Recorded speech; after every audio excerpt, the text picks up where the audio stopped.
Hola, ¿qué tal están? Tolerancia y respeto. En este vídeo hablaré sobre la diversidad cultural, la diversidad de comportamientos, de actitudes, de planteamientos de las personas y el respeto a estas diferencias, porque todos somos distintos, todos somos diferentes. En este sentido, el respeto a las diferencias personales, ya sean de origen, por ejemplo, de cultura, de religión, de capacidades, de gustos, de ritmos y estilos de aprendizaje, género, etcétera, no solamente es algo esencial e importante, sino que prepara a las personas para entender mejor a los demás, para ser más solidarias y, en definitiva, más tolerantes ante los demás.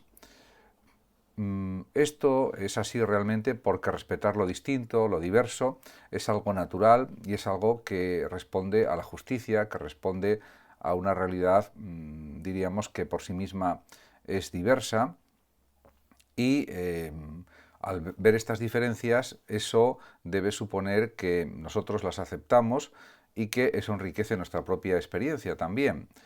Además, eso favorece también la integración social y también pues nuestra competencia social aumenta de nivel al reconocer esa diversidad de planteamientos, de conductas, de creencias, de ideas, de cultura, en definitiva. Por lo tanto, hay varios puntos clave que habría que poner de relieve. Primero, la identificación de las diferencias en nuestro entorno social. En segundo lugar, el concepto de discriminación, que no tiene por qué haber ni por qué existir. Y en tercer lugar, el respeto y la tolerancia profundos por las diferencias, por la diversidad. Si hubiera que matizarlo esto más, pues podemos decir que hay diferencias de edad, por ejemplo, entre las personas. Cada etapa en el desarrollo vital es absolutamente diferente de otra. Por ejemplo, podemos pensar en la imaginación de la infancia, en la energía de la juventud y en la experiencia, por ejemplo, de la madurez. También, por supuesto, podemos considerar las diferencias de género, pero diríamos que realmente, independientemente del género que tenga la persona, es valiosa en sí misma. En cuanto a la diferencia de capacidades, pues tanto capacidades o condiciones físicas o intelectuales, podemos decir que ninguna persona debe sentirse discriminada o excluida por las diferencias de capacidad física o intelectual, sino todo lo contrario, debe sentirse integrada.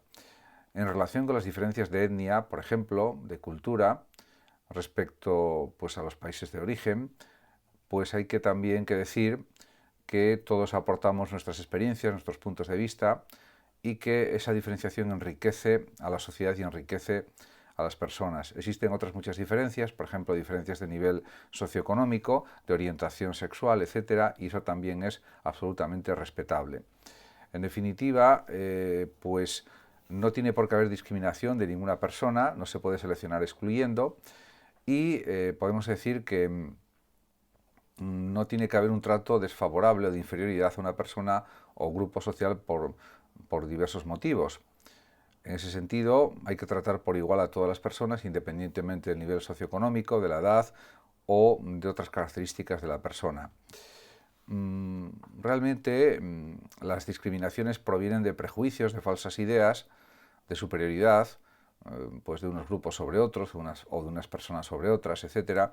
Y también es evidente que la discriminación va unida a la intolerancia. Una persona, por ejemplo, es intolerante cuando se niega a aceptar lo que es diferente por el hecho de serlo. En ese sentido, la diversidad de religiones, de culturas, de etnias, de lenguas, etcétera, no es un motivo de conflicto, sino al contrario, es un motivo de riqueza en el sentido de que todos pues podríamos valorar esos aspectos diferentes, esos aspectos diversos. En relación con todo esto, con todas estas cuestiones, pues hay muchísimos textos que se podrían comentar, solamente voy a comentar un par de ellos.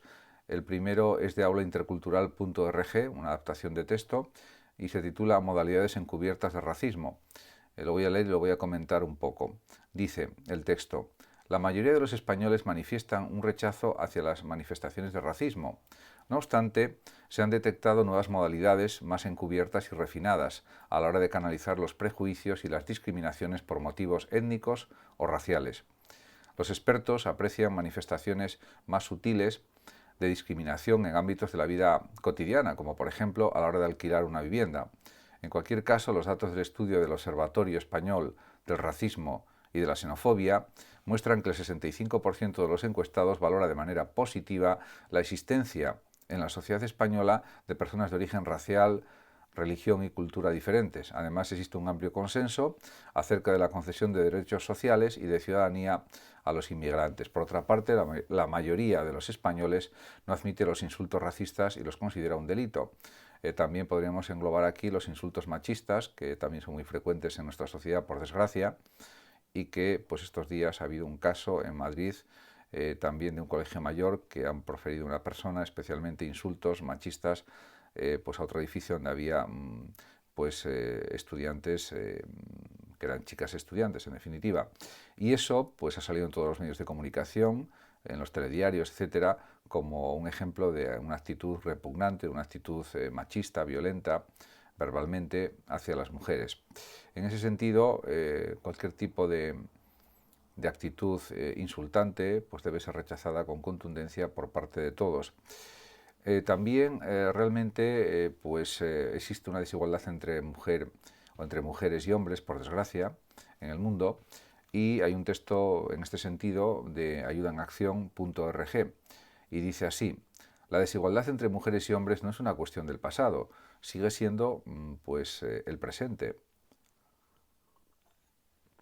Y sigue diciendo el texto: así lo demuestran las cifras sobre salarios medios, empleo, datos sobre conciliación respecto al trabajo o los estudios en relación con la vida familiar, cargos de responsabilidad e inclusión social, por plantear solo algunos ejemplos, pero hay muchos más. Incluso en ámbitos de la vida cotidiana, ellas se enfrentan a situaciones de desigualdad: recoger la casa y realizar tareas domésticas, hacerse cargo de los hijos, planes de conciliación, precariedad en el empleo, oportunidades de promocionar participación en la vida política ser juzgadas por la apariencia, y se adoptan unos hábitos como algo normalizado, pero no lo es. La igualdad es un derecho y debemos defenderlo desde nuestro ámbito más cercano. En relación con este planteamiento, este texto, está claro que los salarios medios de las mujeres suelen ser inferiores a los de los hombres en España y en otros países de Europa y del mundo, por desgracia. Y la desigualdad es evidente en el ámbito familiar, porque es bastante frecuente en España que recoger la casa y realizar tareas domésticas las hagan sobre todo las mujeres más que los hombres. Hacerse cargo de los hijos, pues lo mismo. Los planes de conciliación muchas veces corresponden casi siempre a las madres. La precariedad en el empleo es más abundante o es más frecuente, por decirlo más exactamente, en las mujeres que en los hombres. Y la participación en la vida política también es mucho menor la de las mujeres que la de los hombres. Y el ser juzgadas por la apariencia es algo muy frecuente en las mujeres y poco frecuente en los hombres, algo que también es discriminatorio. En ese sentido, hay una serie de costumbres y hábitos que se consideran como normales, pero que realmente no lo son, que responden a una actitud machista en la sociedad y que es algo, por otra parte, evidente y que tendría que desaparecer lo más rápido posible, pero que, según los expertos, todavía tardará varias décadas en desaparecer. Y ya no digamos si hablamos de la discapacidad, en la que los discapacitados son juzgados como algo negativo en muchos casos, cuando hay que respetarlos igual que otras personas, porque al final todos podemos tener alguna discapacidad durante la vida, y eso es algo entendible por cuestión de edad, por cuestión de todo tipo de circunstancias que pueden suceder, de enfermedades, etcétera, etcétera. En ese sentido, podríamos preguntarnos sobre varias cuestiones interesantes. Por ejemplo, ¿qué implica la acción de discriminar? Pues sería la intención de marginar a una persona o un grupo de personas y porque se considera que son inferiores a nosotros o que son diferentes y que por tanto también son inferiores. Yo creo que esa sería la razón fundamental que impulsa a las personas que discriminan, algo que es totalmente falso, totalmente erróneo, totalmente equivocado.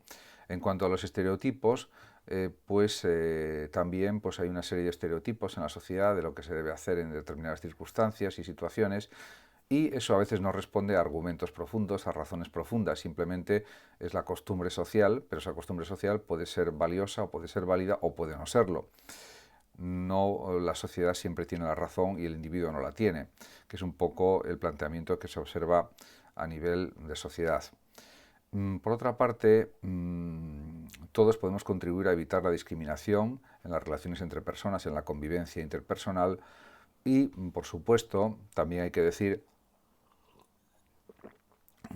que esto es lo fundamental para precisamente luchar contra la discriminación. Por otra parte, diríamos que aunque el racismo, pues en España, pues ya no se tolera, pues hay formas disimuladas de racismo que se observan en las relaciones sociales, o por lo menos en algunos ámbitos de las relaciones sociales en España, y que eso tampoco tenía que suceder, pero sigue existiendo. Por otra parte, también es verdad que a veces pues, hay una cierta prevención hacia los extranjeros, una especie de xenofobia. También habría que insistir en la cuestión de la gerontofobia, que por desgracia, como desprecio a los mayores, está como algo habitual en la sociedad española y en otras muchas sociedades, y eso tendría que ser erradicado totalmente, porque todos tenemos derecho a la vida, tanto los niños, los adolescentes, los jóvenes, los adultos como los mayores. En ese sentido, al final todos somos seres humanos y tenemos los mismos derechos independientemente de la edad. Y eso pues parece que no se quiere aceptar por una parte de la sociedad. Hay otra parte que reconoce estas cuestiones y no se las cuestiona, pero hay otra que no. En ese sentido, saber vivir en la diversidad, reconocer las diferencias y aceptarlas, e incluso pensar que eso enriquece nuestra vida social y nuestra vida cultural, pues es algo que hay que insistir en ello, que hay que explicar y que las nuevas generaciones deben aprender y entender también a ser más solidarias, a comprender mejor a los demás, a ser las personas más empáticas, y eso se aprende con la educación, con el conocimiento, con la lectura y sobre todo con actitudes reflexivas, moderadas, críticas, pero a la vez respetuosas y en definitiva con unos niveles elevados de educación, de cultura y de respeto fundamentalmente. Muchas gracias a todos por su atención, saludos como siempre a los oyentes de Radio Sofando de México y hasta siempre.